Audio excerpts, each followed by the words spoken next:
Hello everybody and welcome to a new video. Today we're gonna learn how to fix Instagram not sending a security code.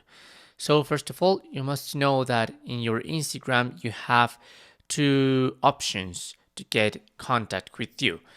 The first one is the mobile number and the second one is your email.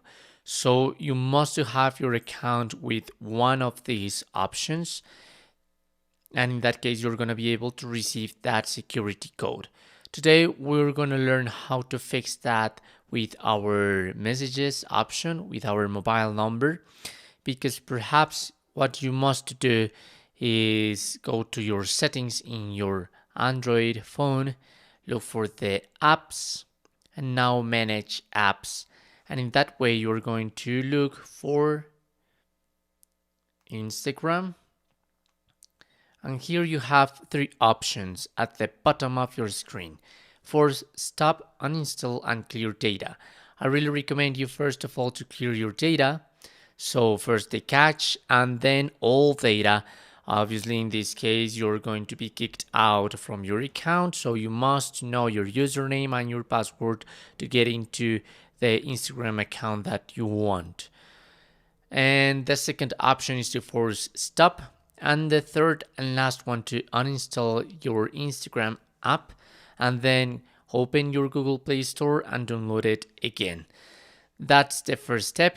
The second step is to open the Messages app, and here if you tap on your profile picture, in this case the letter S, you're going into Messages, Settings, here into the mobile number, and this option, Auto Download MMS, you must activate this option.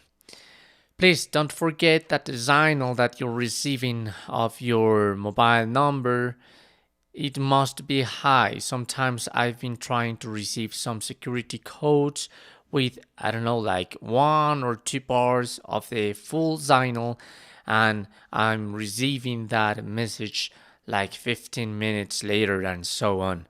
So if you really want to receive your security code, please check that at last you have 4 or 5 bars in your signal, and that's it. In that way you're going to receive that security code.